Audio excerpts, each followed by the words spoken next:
Hello and welcome to another Running Tales podcast. It's the final episode of 2022 and what has been Series 2. I'm Craig Lewis, and on today's episode I've been catching up with perhaps the most awe-inspiring of our guests this year. So far in 2022, he's run 9,355 miles, raised more than £320,000 for cancer charities, and even found time to help present the Rugby League World Cup final trophy. We spoke to him earlier this year, and we just had to catch up with Gary McKee. Gary is aiming to run 365 marathons in as many days this year in aid of MacMillan Cancer Support and Hospice at Home Cumbria. I spoke to him yesterday after marathon number 353, and he was looking forward to the final 12. Starting today with none other than Kevin Sinfield for company. I asked him whether he really thought he'd ever get to this point.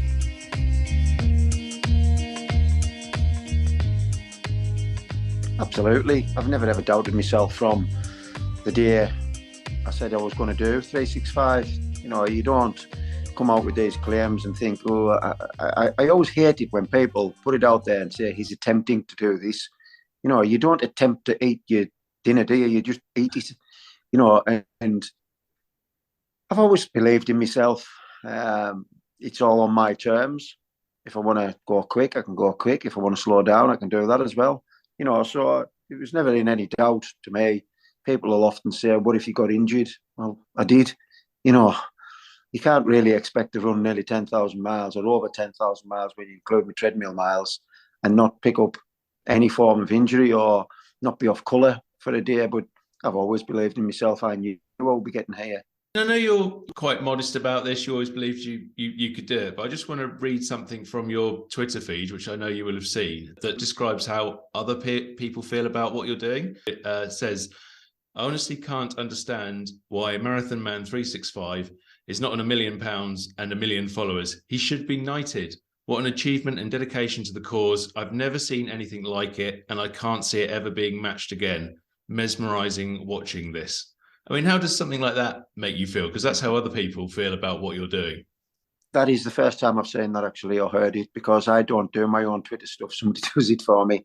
But with regards to the knighthood and all that, I'd much prefer a night out. You know, a couple of beers, that'll do it for me. I always say I'm only doing what I'm capable of doing.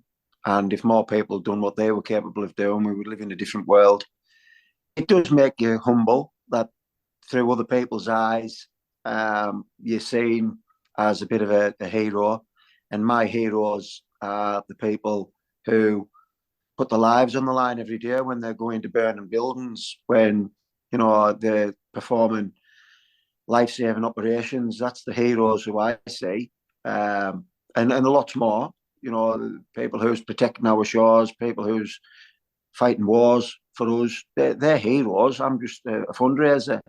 I had somebody come down the house the other day who's done a lot of fundraising with me, and he said a similar thing. You know, he said, people would love to be you. And I don't get that, you know, because I am just me. I'm just the person who I am, and I'm just doing what I do, what I'm capable of doing. There's no airs or graces with me. It's just, I'm the same as everybody else. I'm no better, and nobody's any better than me. We're just all equals as far as I see it. I can look anybody in the eye and be comfortable because I've always gave my best. I don't think I've ever been the best at anything I've ever done, but I've always gave my best. And I expect that of my children as well. Just give your best. That's all you can ask of anybody. Just do your best. And it is humbling when you hear people describe you as what you perceive as a hero, and they think that you are. You know, it's quite humbling. And one thing that tweet also mentioned was obviously the fundraising element of it. You say I'm just a fundraiser, but the money is starting to build up now. Tell people how much you've sort of got, how much you've made now in terms of fundraising, and also probably remind them what it's all for, really, because that's at the end of the day is the most important thing, isn't it? Yeah. So this event alone is, if you include the gift aid, which people seem to forget about, it is around about £370,000 on the page at the moment. That's going to be shared equally between MacMillan Cancer Support and Hospice at Home West Cumbria. So two charities that I believe do fantastic work within our communities. I think it's fair to say that everybody's been affected by cancer in some shape or form. As a fundraiser, over the last 20 years, I've probably raised in excess of £1 million. We raised 200,000 when I ran 100 marathons last year. And again, it is the money that makes the difference, because it's the money that allows the charities to give the support to the people who need it most, the people who's in very, very dark places. So I became a fundraiser when my dad he passed away, and we'd been told he had cancer 6 years previous. My dad was a cancer survivor. He wasn't supported by either of the charities that I'm raising money for, but I just know that those charities reach out to so many people. And because in our lifetime, 1 in 2 will be diagnosed with cancer, it's an alarming number. And you just want to be able to give people that support and tell them that there's somebody there to help them. And does that keep you going when you say 3 hours into your 321st marathon or whatever, and it's perhaps in some of those recent marathons where the weather's been snowy and icy and probably horrible, and you're thinking, oh, I just don't want to go out today, but this is why I'm doing it? Yeah, it does. It's one of those things where people will ask you, have you ever had a day where you've thought, I can't do this, or I don't want to do this? And I can honestly say and put my hand on my heart and say that would never ever happen with me. I've made my commitment. I've said what I'm going to do, and that's exactly what I am going to do. We always say that when it's raining, somebody's going to walk out of a cancer ward. They're going to ring the bell, which signifies that the treatment is over. And if they go outside and it's raining, it'll be the nicest rain they've ever seen. If it, they'll maybe do a little dance in it. And I always say to people, we're dancing in somebody else's rain. You put one foot in front of the other, and we dance in their rain. That's why we're here. We're here to help them ring that bell. And it lifts people, it gives you that warm feeling that you're not doing it for you, you're doing it for somebody else. And people are very complimentary. I've just seen a message that was sent to me, and I don't know who it's from. They've obviously picked my number up off the Facebook page, but it said that they've got cancer themselves, and simply going back to what you just said about the hero part of it, and that they were helped by MacMillan, and without the help of that, they wouldn't be here today. So I never, ever think that anything's difficult, because I always compare it to people who are going through the cancer journey, and that's what's difficult. Running, well, that's on my terms. And how have you found the running recently, and having clocked up all those marathons? You mentioned a couple of niggles along the way, but I'm guessing the body's still just about holding up. After 9,300 miles, I'm in good shape, to be quite honest with you. I picked up an injury around about July time. Somebody on my Strava, when I put what number it's on, he puts an interesting fact on of that number. So on 343, the fact was that my first 6 months of marathons, my average time was 343. And then he broke it down into my fastest marathon was 324, and my slowest marathon for the first 6 months was 358, I think he said it was. So I had to slow my pace down because I had a hamstring injury that was giving me lots of issues and lots of problems. And my pace went from round about 8.5 minute miles to 10.5 minute miles, So it was on my Strava, people are picking up on me slower pace, and people's asking questions. And I had to slow down to manage it. I was pulling my leg a bit. It was quite visible on my shoe. The one part of my shoe was wearing. And I had to manage my own expectations. My expectation wasn't that I could run quick. It was that I could get to the end. And I had to juggle that about in my mind, because I was doing quick marathons, probably too quick. But then it's not about time. It's about completion. So by virtue of me slowing down, meant more people could run with me comfortably. I've had 139 people do full marathons, which is a fantastic number. And people are more comfortable in the pace that's going on now. I think we're doing around about 10-minute miles, and it's just comfortable for everybody. So you do get niggles, but that's what they are. You know, there's always something going to be put in your way. It's how you navigate yourself around it, over it, or through it. And I know those people that have come out day in, day out to run with you and to support to you have meant an awful lot to you along this journey. Yeah, it's been a huge community effort. There's people put boxes out with water in, with food stuff in, be it chocolate, you know, Haribos, stuff like that, bits of fruit. To nowadays, when it's been so cold, it's a flask of hot Vimto and mince pies and things like that. But there's also little quotes on the boxes, and we talk about what the quote means to people. And it's a really, really community-based effort from everybody at the halfway point. There's a couple, they're both in the 70s, and there's tea and coffee and cake, and they bake for me. And so there's a lot of other people who come to the halfway point just to drop stuff off and to see people and have a conversation and things. So it is massive. Today I had 32 pupils join me from a local academy up the road. They all ran 5 miles. I didn't hear one of them complaining. We were soaked to the skin, and they were bouncing around like, you know, newborn lambs and enjoying it. And I think if you do something and you enjoy it, you want to do it again. I was talking to them throughout, you know, telling them how well they were doing. And when we finished, I told them that they were a credit to themselves and to the schools, which they are. But they didn't complain. They just got on with it. And it was a joy to see.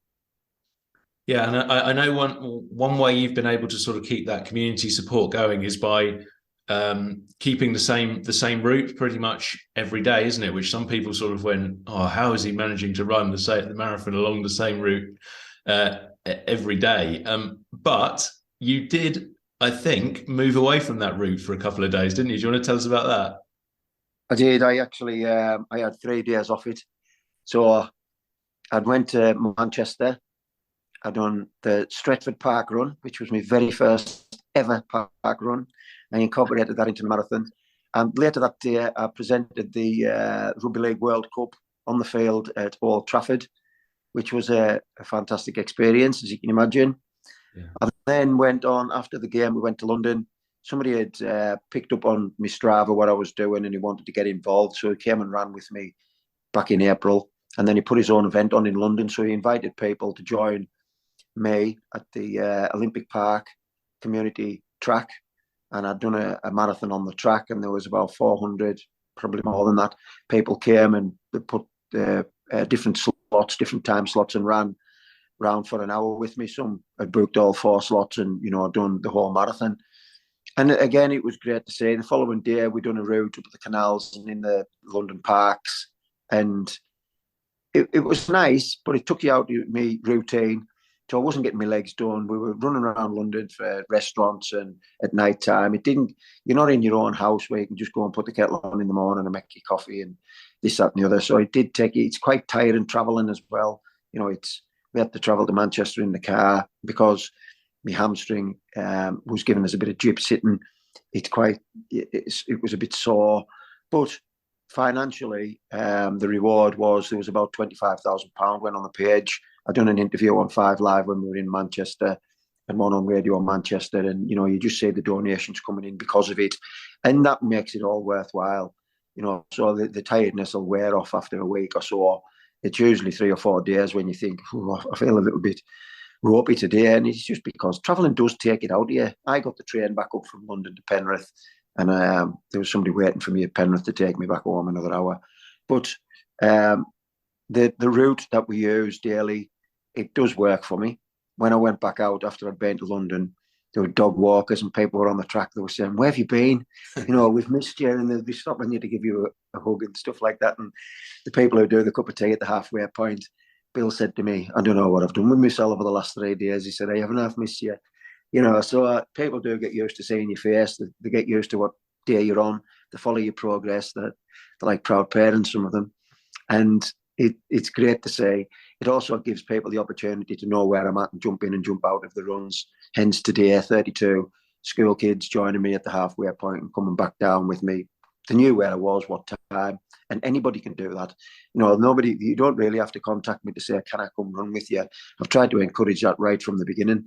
I'll be on this route. You just come and do whatever it is you can. what are all these poor people going to do on, and what, more importantly, are you going to do on January the 1st? Well, the first thing for me is I'm going to have a massive cooked breakfast, and then I'll think about the rest of the year. I think the people who's run regular, they put a WhatsApp group together because I've explained to them, for them, it'll be like falling off a cliff edge unless you're aware of a come down plan. And I've been here before a couple of occasions. You do sort of fall in love with what's going on, and because everybody's now part of it, it becomes your routine. And when you change routines, you're like a fish out of water. So if you factor all that in, they've got a WhatsApp group together. They're going to get out on regular runs. They're keeping in touch with each other. People have forged relationships that will last for years. And some people have used this as an escape from the mental health issues that they've got. Quite evident. One guy who works at the same company as me, he's now doing talks on his mental health issues. He's told people about how the exercise is helping him. He will finish when I finish, and he'll have done 90 marathons with me. 2 years ago, he refused to do remember we were in lockdown when people were doing the 5Ks and inviting 5 friends to do it. He said, I'll pay me money, but I'm not running. I don't run. Now, at the end of this year, he'll have done 90 marathons this year. Quite incredible. It's how we're shaping people's lives, just get them thinking a bit differently. Difficult doesn't mean impossible. We've always said that. One foot in front of the other. Every journey starts with a first step. It's just having that little bit of courage to take the first step. And when people are doing it, they're always saying, I wish I came earlier. I wish I'd come earlier. So that group will remain. People who can join it, they can do what they want, but the group will be there, and the path will always be there if people want to get out and use it. And perhaps not on January the 1st, but for you, are there more marathons down the line, or do you think I'll get to the end of this year that's enough marathons for me now? I often joke with people and I say I'm going to burn all my shoes and I'm going to scatter the ashes on the route. But obviously that's not going to happen. There will be something, and I honestly don't know what. I've always said it's the end of a chapter. It's not the end of an era. If you're good at doing something, and for me it's fundraising, why would you stop? There's no great need for me just to stop. I inspire people. People will do what they want to do with regards to fundraising. And it doesn't have to be for the charities that I raise money for. It can be for whatever it might be, As long as folk are moving. We've got a page set up on Facebook called Inspired to Move, and it's got thousands of people connecting with each other and doing different things. That'll keep people going. I'll always do what I do, maybe at a slow pace, but you're still getting there, aren't you? Yeah, I think that's really important. One of the things you've mentioned there in terms of the movement you've created. You mentioned other people have got involved in terms of the running and coming out running with you and supporting you. But it has been this sort of Be Inspired page as well, and that's made a real difference to other people's lives and perhaps set them off on the same pathway that you've gone down. Yeah, it has, and you can be inspired in lots of different ways. But once you'll be inspired to do something and it kicks you off on a journey, but you've got to sustain that motivation. And for me, when that motivation wanes, you've got to then rely upon your discipline. So you've got to have discipline within everything that we do. It's the core of everything. If you've got no discipline, it's a bit anarchy, isn't it? How can happen? But if you are disciplined and you say, I'm going at 6 o'clock, it doesn't mean 10 past, it means 6 o'clock. And if you stick to that, then religiously. So for me, this year, beer's been off the menu. I love a beer, but I know fine well that when you run a marathon every day, it's not a good idea to be knocking a few pints into you. So I haven't had a beer this year. Is it a sacrifice? I don't think so. I think it's just it's one of the things that I needed to do to make sure that I got to the end. And when you add all the little bits up, it forms a big bit, so making sure my weight was right. I've done that. Just keeping my legs right, doing the same things and getting the right results. And I've done that, disciplined to go to bed. If the World Cup was on, and I know they were on decent times, but if it had been a match after 10 o'clock, I'd have thought, well, it's not good for me because I need my sleep. It's important that I'm rested and I get the recovery that I need, and sleep is part of that process. So you've got to be disciplined in everything that you do. Yeah, I think you've carried on working throughout this as well, haven't you? I know you've had a lot of support from your work, but I've spoken to people who've done incredible challenges before, and they've almost like booked 3 months, a year out of their time to go and do them, and just concentrated firmly on the running and on that challenge. But you've done all this while holding down and doing a job. A full-time job, yeah. So when I had my injury, I had to go out earlier because obviously my time was taking a bit longer to do. So it would be a case of setting off at 6 o'clock. So you're not getting as much sleep, but because you're not flogging yourself as hard either, your recovery isn't as intense. So I was going out at 6 o'clock, and as we were approaching the winter months, autumn, whatever, and it's darker mornings, it was head torch on. And you'd go outside and there'd be people standing there and there'd be 30 head torches on. So even in the winter months, people are getting up at 6 o'clock in the morning. Well, they're getting up at 5 o'clock in the morning to join me running at 6. And then when we're finished by 11 o'clock, they've got the whole day to themselves. We're seeing sun up, some absolutely cracking sun up days. And you're just thinking that it's the feel good factor. There's nothing better in the world than this feeling that we've got now. We've just done a marathon and it's only 11 o'clock. We've got the whole day. We've seen the day from first light and we'll see it till it's dark, and it's just incredible. With regards to work, yeah, it meant I was juggling more plates. I would have to get back, do my legs, get something to eat, upload my social media stuff, then go to work and put a shift in. But I did work from home a bit, which eased the not having to travel. There was an hour saved, 30 minutes each way. And it means that you can be eating while you're getting your legs done and working and doing stuff like that. So work are being supportive. I'm on leave now. I have been all this month because you're quite busy towards the end. People want to party. And it means that as people might think you're getting more tired because time's going on, you're also getting more sleep, which means, you're not as tired. Have you got anything special planned for these last 12 days? Because as much as anything, they're going to include the final day of the challenge, but they're also going to include Christmas Day, Boxing Day, and all of those things as well. Yeah. So tomorrow I've got Kevin Sinfield coming with me. So Kev had been in touch before he done his ultras, and he just asked me for a bit of advice, knowing what I'd done in the past. And we talked it through. I went and seen him when he finished at Old Trafford. I went in the tunnel and had a bit of a crack with him, and he's coming to join me tomorrow. So that'll be a significant day because it'll be a good opportunity for the both of us to get our heads together around the fundraising stuff. Christmas Eve, we're doing a Santa Dash. So Hospice have got 60 Santa costumes, and people are saying, I've got one, and I'm taking one, and this, that, and the other. We've got lots planned there. So instead of the normal halfway point, we're actually going to the Ennerdale Brewery. The Ennerdale Brewery have made an IPA Marathon Man beer. So they've done that at the beginning of the year. No, it's a non-profit making beer for them. All the money goes onto my page. It's rocket fuel, by the way. It's the strongest beer that they make to represent my strength. So that's on Christmas Eve. They've got Santa there giving presents out to the children. We've got a carol. Are you still going to withhold from a drink then, or will you maybe have one? They've got mulled wine on. I'm going to abstain. I'm just going to. It's either a famine or a feast for me. So it's good to have to be the famine, I'm afraid. Plenty time New Year's Eve. Then on Christmas Day, I remember about 6 months ago, probably more now. Christmas Day was mentioned, and I said, there'll be me and our Bo. Bo's my son. He comes on the bike with me. He's done 45 full marathons now on the bike. He's only 15. He's racked up nearly 5,000 miles himself this year. He's incredible. He's doing 365, the same as I am. Didn't go on holiday with the family. Stopped at home with me to make a cup of tea for his dad, he said. So I thought there would just be the two of us, and everybody started looking at me like I was a crazy man. I said, well, I'm coming. Somebody else said, I'm coming. And Bill and Janet don't make the cup of tea, said, we'll be here. You're not out on your own on Christmas Day.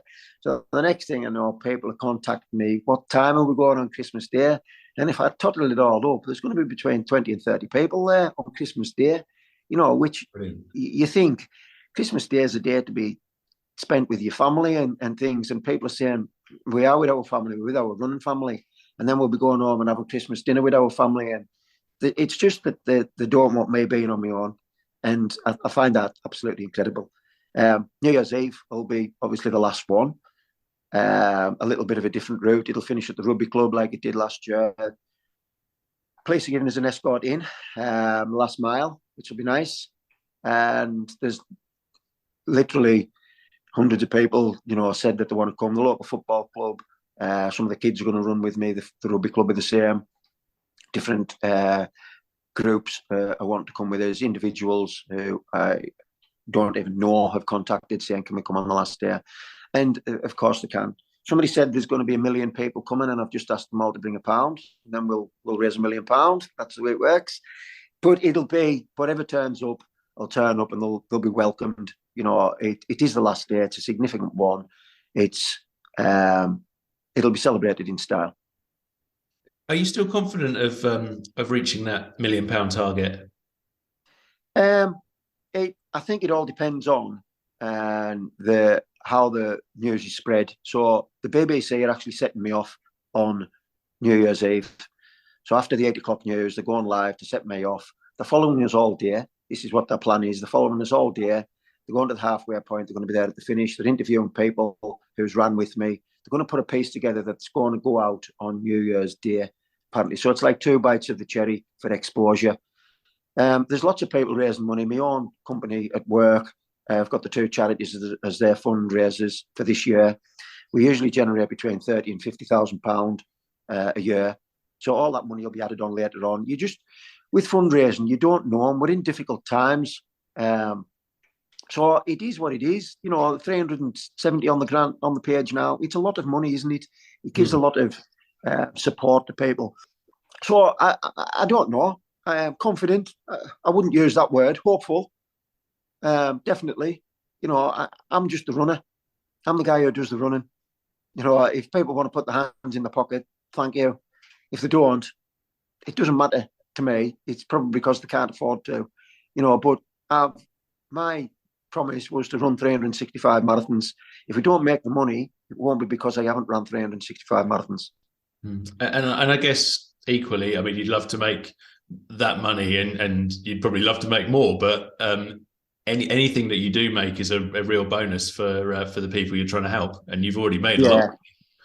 It is. It's a massive bonus, and it's one of them incentive things that keeps you putting one foot in front of the other, because you know that money is making a difference to somebody. And I've always explained to my children that £50 buys a food blender for people with throat cancer. Look at all the £50 in that 370,000. That's how many people that you're helping. If you only help one person, you've done a job. But if you can help thousands, like we have, and it isn't just the people who the charities are helping, it's the people who see what you're doing and push themselves that little bit further. It's the school children who see what I'm doing and want to be runners themselves. They want to do something. They want to go home and say to mum and dad, take me out for a run or a walk and let's all get fit. That's there's winners whatever way you look. Are you amazed at sort of the power of running, something so simple that most of us do from the moment, not necessarily the moment we're born, but from the moment we can walk, we start to try and run, and we have thousands of us jogging around every week. But it can be used to huge power to make a massive difference. Yeah, I totally agree that it is, but I don't think it's broadcast enough. You remember when we were kids and there used to be things on the television like adverts for don't do this, don't do that.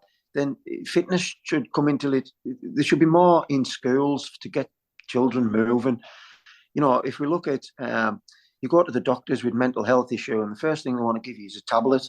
Well, the tablet is a pair of running shoes. Put them on, go and get yourself a wee run and come back and tell me how you feel, because you always feel better after a run. And even if you haven't achieved the times that you want, you'll still feel better. It's about having a balance of what works for you and what makes you happy. And if you do something that makes you happy, chances are you want to go and do it again. So running gives that to lots and lots of people. You don't have to go fast all the time. It's like going to the pictures. You wouldn't just walk in and walk out the exit door, would you, as quick as you can? You want to see the film. So running's like that as well. Slow things down and look around and see what you've got.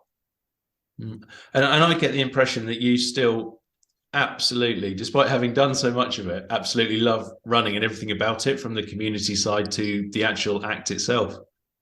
Yeah, I love what it brings. It can be contagious, but it's sort of good people find good people. And I can honestly say that not one person who's come to run with me or support me has been, somebody who doesn't want to be here. Nobody has had a gun to the head. Everybody's turned up because they want to support me. And they know that what we do when we get here is we run. And we run and we have a laugh, we talk. You know, sometimes you've got to stop because we're laughing that much at what's being said or what's happened. And then when you look at how your stats have stacked up over the year on Strava, people are saying to me, I've never ever ran this far in my life. I've never ran this far, or I've never ran these miles. I've never done this accumulative distances. I record every single person who's ran with me and what distances they've done this year. And it's enormous. You know, it's absolutely enormous. And people are getting something out of running that they've never seen before. And I think it's just that community spirit of enjoyment, people doing something that doesn't cost a lot of money. You can do it anytime. You can run at night, can't you? You put a head torch on, you can run in the morning, you can run at night and see the morning up and vice versa. And it's great. Gary, that's fantastic. Thank you again for joining us. One final question. Can you just let everybody know where they can go to sponsor you for what you've done this year and for those next 12 days to come? Yeah, so I've got a Just Giving page. We're hoping to raise £1 million. It's www.justgiving.com/365. And the 365 are the letters, not the numbers. Superb. Thank you very much. Well done on what you've done so far. Good luck with finishing it all off. Brilliant. Thanks, Craig. Well, what a way to finish 2022. It was fantastic to be joined by Gary McKee again. If you want to sponsor him, that fundraising page is justgiving.com/fundraising/365. And that's 365 spout out rather than the numbers. That's all for us at Running Tales for this year. We'll be back with Series 3 from January the 10th. In the meantime, if you're missing us, you can listen to all our previous podcasts at www.runningtales.podbean.com or wherever you listen to your podcast. And if you've got time, please give us a rating. 5 stars would be fantastic, and a review. It really helps other people to find the podcast. You can also find us at Substack for our newsletter, runningtales.substack.com, and it'd be fantastic if you could support us there as well. It just leaves me now to say Happy Christmas, have a great new year, and we'll see you again in 2023.